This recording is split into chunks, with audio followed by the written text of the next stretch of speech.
সময়টা ভয়ঙ্কর অস্থির। ইউরোপে বিশ্বযুদ্ধের দামামা বেজে গিয়েছে। রায়চাঁদ বড়ালের বাড়িতে এক সপ্তদশীকে নিয়ে এলেন বেয়াম্বির বিষ্ণুচরণ ঘোষ। কি না, মেয়েটিকে ফিল্মে নামাতে হবে। ভদ্রঘরের মেয়েরা তখন সিনেমা লাইনে বিশেষ নামতো না। এই মেয়েটি যে শুধু ভদ্রঘরের তাই নয়, হ্যারিসন রোডে মহেন্দ্রনাথ দত্তের দোকানের ঠিক উল্টো দিকে তাদের পারিবারিক গয়নার দোকান। কিন্তু মামলায় আর ব্যবসায়িক বিপর্যয়ে মেয়েটির বাবা প্রায় সর্বশান্ত। তাই তাদের বলে কয়ে রাজি করিয়ে পিতৃবন্ধু বিষ্ণুচরণ মেয়েটিকে নিয়ে এসেছেন। বড়ালমশাই ডাক সাইটে সুরকার, নিউ থিয়েটার্সের অন্যতম স্তম্ভ। তিনি মেয়েটিকে বললেন, একটা গান গাও তো। মেয়ের তো ভয় ডর নেই। তারই সুরে KL সাইগলের গাওয়া প্রেম নহে মোর মৃদু ফুলহার গানটি গাইল সে। একটু আদ্রু নাচতেও পারত, তাও সে দেখাতে ভুলল না। রায়চাঁদ ফোন করলেন নিউ থিয়েটার্সের পরিচালক নিতিন বসুকে। খানিক কথাবার্তার পরে ফোন রেখে বললেন, তুমি কাল ওখানে এসো, টেস্ট নেওয়া হবে। ছটফটে মেয়েটাকে দেখে এমনিতে বোঝা যায় না এই কচি বয়সে কতটা ঝড় সে পেরিয়ে এসেছে। বিত্তবান রক্ষণশীল পরিবারের মেয়ে সে। নবাব আলীবর্দী খায়ের আমলে হালিশহর থেকে পরিবারটির কলকাতায় আসা। পটুয়াটোলা লেনে ভরা সংসার। বাবা হরেন্দ্রকৃষ্ণ দাসের 2 মেয়ে, 2টি তরফেই 2টি করে ছেলে আর 1টি করে মেয়ে। দ্বিতীয় পক্ষের স্ত্রী পদ্মাবতীর মেয়ে সে, নাম মহামায়া। জন্ম 1922 সালের 23শে অক্টোবর। বাড়িতে গান বাজনার চল ছিল। মেজ কাকা ভোলানাথ সরত্ব বাজানি নানা যন্ত্রেই ছিল তার সিদ্ধহস্ত। তার উৎসাহেই 5-6 বছর বয়সে বালিশে বসে তবলা বাজানো শুরু হলো মহামায়ার।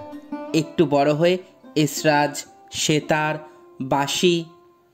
হরেন্দ্রকৃষ্ণ চাইতেন ছেলেমেয়েরা সাহেবী স্কুলে পড়ুক। মহামায়াকে ভর্তি করে দিলেন আমহা স্ট্রিটে লং সাহেবের মিশনারি স্কুলে। কিন্তু সেখানে বেশি দিন থাকা হলো না তার। শিক্ষাবিদ ভবতারণ সরকার তখন ভারতী বিদ্যালয় খুলে ছাত্রছাত্রী জোগাড় করে বেড়াচ্ছেন। তার অনুরোধে হরেন্দ্রকৃষ্ণ মেয়েকে সেই স্কুলে ভর্তি করিয়ে দিলেন। এই পর্যন্ত দিব্যি আনন্দে কাটছিল মেয়েটার। ভাই আর দাদাদের সঙ্গে বল পেটানো, বাড়ির পিছনে ক্লাবে গিয়ে লাঠি খেলা শেখা। কিন্তু গোলমাল হয়ে গেল ক্লাস 6-এ ওঠার পরে। মহামায়া তখন ত্রয়োদশী। তার বিয়ে ঠিক হলো। পাত্র বারাণসীর মণি রায়, সুদর্শন রোজগেরে যুবক। মহামায়া স্কুল ছেড়ে, কলকাতা ছেড়ে সংসার করতে বারাণসী চলে গেল। মানুষ ভাবে এক আর হয় আরেক। মহামায়া তো গেল। কলকাতা ছেড়ে বারাণসীতে তার মন বসে না। তার উপরে বড় লোকটি বদরাগী, পান থেকে চুন খসলেই মারমুখী হয়ে ওঠে। বাপের বাড়ির কথা ভেবে উদাস হলে অন্য কারো প্রেমে পড়েছে বলে সন্দেহ করে। মা সাটেকে বিধ্বস্ত হয়ে গেল মেয়েটা। শেষে আর না পেরে জানালো বাবা মাকে। ফল হলো আরও খারাপ। হরেন্দ্রকৃষ্ণ জামাইকে বোঝাতে গেলে তিনি শটান বলে দিলেন সেপারেশন চান। মেয়েকে নিয়ে হরেন্দ্রকৃষ্ণ ফিরলেন কলকাতায় এবং জামাইকে জানিয়ে দিলেন তিনি মেয়ের ডিভোর্স করাবেন। বিবাহ বিচ্ছেদ ব্যাপারটা তখন বাঙালি তো পটেই, ভারতীয়দের বেশিরভাগের কাছে ছিল অচেনা। হিন্দু বিবাহ আইনে সে ব্যবস্থা ছিলও না, অন্য ধর্মে অবশ্য ছিল। সে সময়কার নাম করা আইনজ্ঞ SN ব্যানার্জি বুদ্ধি দিলেন, মেয়েকে ধর্মান্তরিত করুন। লং সাহেবের গির্জার পাদ্রির দ্বারস্থ হলেন মহামায়ার বাবা। পাদ্রি সাহেব জানালেন তাদের নিয়মে 19 বছর না হওয়া পর্যন্ত অপ্রাপ্তবয়স্ক আইনে আটকে যাবে, ধর্মান্তরিত করা যাবে না। শেষে মৌলবীর কাছে কলমা পড়িয়ে তাকে মুসলমান করা হলো। মহামায়ার নতুন নাম হলো সেলিমা বিবি। ডিভোর্স হয়ে গেল। কিছুদিন পরে আর্য সমাজে ধর্মান্তরিত করিয়ে সেলিমাকে ফের মহামায়ায় রূপান্তরিত করে আনলেন হরেন্দ্রকৃষ্ণ। স্কুলে ফিরে ক্লাস 8-এ ভর্তি হলো সে। কিন্তু সেই নিশ্চিন্তিও বেশি দিন সইল না তার। হরেন্দ্রকৃষ্ণের অবস্থা দ্রুত পড়তে শুরু করলো। অবস্থা এমন দাঁড়ালো মহামায়া কিছু একটা না করলেই নয়। নিউ থিয়েটার্সে নিতিন বসুর ঘরে সেদিন হাজির হলেন ফণী মজুমদার, সুবোধ মিত্র, অমর মল্লিক, KL সাইগল, শৈলজানন্দ মুখোপাধ্যায়, পাহাড়ি সান্যালের মতো মহারথীরা। মহামায়া পৌঁছতেই নিতিন বসুর কথা মতো তাকে চরিত্রহীন উপন্যাসের কিরণময়ী সংলাপ পড়তে দিলেন শৈলজানন্দ। স্ক্রিন টেস্ট নিলেন ফটোগ্রাফার বিমল রায়। ঠিক হলো নতুন ছবিতে সেই হবে নায়িকা। বীরেন্দ্রনাথ সরকারের গড়া নিউ থিয়েটার্স তখন অবিভক্ত ভারতের ছবি তৈরির অন্যতম প্রধান প্রাণকেন্দ্র।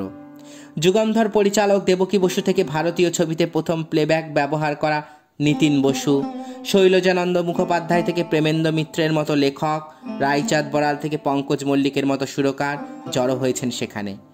কে এল লাল সাইগল তো আছেনই। ভাগ্যের নেশনে এসেছেন পৃথ্বীরাজ কাপুরও, যিনি যে কাজই করুন মাস মাইনে বাধা।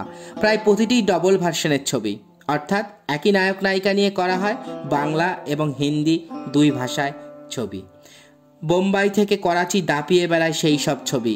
মাস্টার রেখে নায়ক নায়িকাদের হিন্দি উর্দু সব শেখানো হয়। এমন জায়গায় নায়িকার চাকরি পাওয়া চারটিখানি কথা নয়।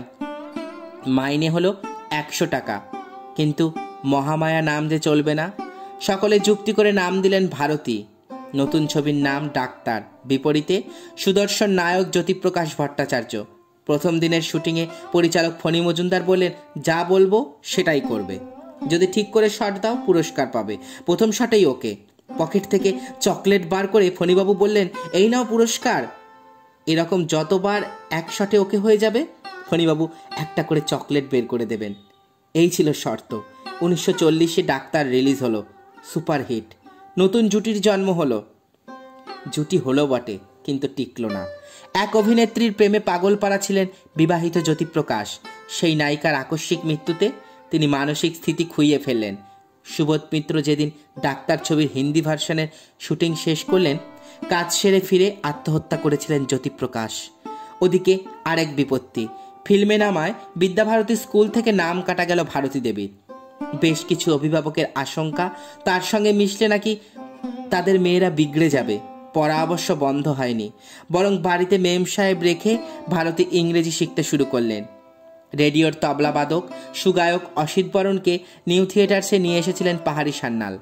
ভারতী প্রথমটায় চিনতে পারেননি, এ তার বন্ধুর দাদা, ছোটবেলার খেলার সঙ্গী কালো। তার সঙ্গেই নতুন জুটি হলো। হেমচন্দ্র চন্দ্র করলেন প্রতিশ্রুতি হিন্দি ভার্সন ওয়াপাস। হলো সৌগান্ত আর শরৎচন্দ্রের গল্প নিয়ে নিতিন বসুর কাশীনাথ। এলো নার্স শিশি। কৃষ্ণকান্তের উইল নিয়ে হিন্দি ছবি ওয়াসিত নামা, পরপর সুপারহিট। নিউ থিয়েটার্সের সঙ্গে ভারতীর চুক্তি ছিল 5 বছরের। ছবি যত হিট হতে লাগলো, মাইনেও 100 থেকে বেড়ে বেড়ে 4 বছরের মাথায় হলো 5000 টাকা। কাননবালা, চন্দ্রাবতী দেবী, মলিনা দেবী, সুনন্দা আর ভারতী, এই 5 জনকে বলা হতো নিউ থিয়েটার্সের পঞ্চকন্যা। তারাই পরে মহিলা শিল্পী সমিতি গড়ে তুলেছিলেন দুস্থ অভিনেত্রীদের পাশে দাঁড়ানোর জন্য। ছিলেন বড় রাজলক্ষ্মী দেবীও। মাইনে 300 টাকা হতেই কানন মলিনারা ভারতীকে বললেন, এবার একটা গাড়ি কেন। ঢাকুরিয়ার বাড়িতে বসে ভারতীর ভাইপো দেবব্রত দাস বলেন, তখন পুপা অস্টিন গাড়ি কিনলেন। উত্তম সুপ্রিয়া অভিনীত শুধু 1 বছরে গাড়িটা ব্যবহার হয়েছিল, পরে ভক্সওয়াগনও কেনেন। তারই মধ্যে মন্বন্তর, টালমাটাল রাজনৈতিক পরিস্থিতি, একটা থামে তো আরেকটা শুরু হয়। দাঙ্গা বাঁধল কলকাতায়। নিউ থিয়েটার্সের কাজ বন্ধ রইল কিছুদিন। স্বাধীনতা এলো, দেশভাগের দাম চুকিয়ে, আর সেই বছরই প্রথম বাংলা ছবিতে অভিনয় করতে এলেন অশোক কুমার, বঙ্কিমচন্দ্রের চন্দ্রশেখর। পরিচালক দেবকী কুমার বসু, আছেন ভারতী দেবীও। তার ঝরঝরে হিন্দি শুনে অশোক তো অবাক। জিজ্ঞেস করলেন, তুমি কি প্রবাসী বাঙালি? 50-এর গোড়ায় বিমানের টিকিট পাঠিয়ে ভারতীকে বোম্বাইতে ডেকে নিলেন অশোক কুমার। শর্ট ফাইটিং শিখে বাগদাদ নামের একটি ছবিতে নায়িকা হলেন ভারতী দেবী। একটা বাংলা ছবিও হলো, নাম দুষ্টু প্রজাপতি। কিশোর কুমার নায়ক, নায়িকা তনুজা। ভারতীর ঝিয়ের পাঠ। তাতে তার হাঁটা চলা খাওয়া দেখে কিশোর তো হেসেই খুন। কিন্তু বোম্বাইয়ে থাকা হলো না ভারতীর। বাড়ির টানে ফিরে এলেন কলকাতায়। সত্যি বলতে কি, নায়িকার মাপা খোলস ছেড়ে বেরিয়ে এসে তখনই নিজের অভিনেত্রী সত্তাকে খুঁজে বার করতে শুরু করেছিলেন ভারতী দেবী। তার ভাই নবকুমারের সঙ্গেই মেট্রো সিনেমায় প্রজেক্টর অপারেটরের কাজ করতেন সাতকড়ি চট্টোপাধ্যায়। তার বড় ছেলে অরুণ যখন নায়ক হবার চেষ্টা চালিয়ে যাচ্ছেন, তিলাহার সহযাত্রী ছবিতে তিনিই হলেন ভারতীর নতুন হিরো উত্তম কুমার। ওই বছরই অমর মল্লিক করলেন দুর্গেশ নন্দিনী, ভারতী তাতে আয়েশা। বছর 3 বাদে যখন মনের ময়ূর ছবিতে উত্তম হলেন তার নায়ক, ছবিটা পাল্টে গিয়েছে। শুরু হয়েছে উত্তম যুগ, চলে এসেছেন সাবিত্রী, সুচিত্রা, সুপ্রিয়ারা। নায়িকা ভারতীর দিন ফুরলো। তার কথায়, আমি উত্তমের প্রথম নায়িকা, আবার শেষ দিকের উত্তম আমার নায়কও বটে। আগেই নায়িকা ছাড়াও অন্য নানা ভূমিকায় অভিনয় করেছিলেন ভারতী। এবার সেই বর্ণময় পাখা আরও মেলে ধরলেন। 1958 সালে সত্যজিৎ রায়ের পরশ পাথর ছবিতে ছোট্ট একটা রোল মিলেছিল তার। পরের বছর ঘটল আরেকটা কাণ্ড। প্রেমেন্দ্র মিত্রের 3 পাতার একটা গল্প ভারী মনে ধরেছিল ভারতী দেবীর। শুনে গল্পটার লেখক তাকে উপহার দিলেন। দেবকী বসু করলেন ছবিটা সাগর সঙ্গমে। শ্রেষ্ঠ ছবি হিসেবে তা জাতীয় পুরস্কার পেল। প্রধানমন্ত্রী জওহরলাল নেহরুর সামনে ভারতীর হাতে প্রেসিডেন্টস গোল্ড মেডেল তুলে দিলেন রাষ্ট্রপতি রাজেন্দ্র প্রসাদ। ছবিটি গেল বার্লিন চলচ্চিত্র উৎসবেও। 1963 সালে কালকুটের গল্প নিয়ে তপন সিংহ করলেন নির্জন সৈকতে। পুরীর সমুদ্র তীরে 4 বিধবা, এক প্রেম ভাঙা তরুণী আর এক ঘর ছাড়া যুবাকে নিয়ে সেই ছবি ফের পৌঁছে দিল বড় আঙিনায়। সেরা অভিনেত্রীর পুরস্কার পেলেন একসঙ্গে 4 বিধবা চরিত্রে অভিনয় করা ছায়া দেবী, রেণুকা দেবী, রুমা গুহ ঠাকুরতা আর ভারতী দেবী। 3 বছর বাদে ফের নিজের শেষ নায়কের মুখোমুখি ভারতী, দিল্লিগামী এক্সপ্রেসের কামরায়। এবার তিনি নায়কের মাঝবয়সী ফ্যান, যিনি উল্টো দিকের বাঁক থেকে আর চোখে তাকিয়ে থাকেন, ঠোঁটে ঘষে নেন লিপস্টিক। সত্যজিতের নায়ক। ভারতীর কথায় ওকে বললাম, বুঝিয়ে দিন কি করতে হবে। উনি পাঠ পড়ে দিলেন, বললেন, আপনি করুন, ভুল হলে বলবো। নিজের মতো করেই বললাম। উত্তম কামরায় ঢুকলো, আমি একটু লিপস্টিক লাগিয়ে নিলাম, এই রকম আর কি। ওর ভালো লেগেছিল। পরে বলেছিলাম, আপনাকে ভেবে একটা চরিত্র লিখছি, কিন্তু পরে শেয়ার হয়নি। ওই বছর এই তপন সিংহের গল্প হলেও সত্যি।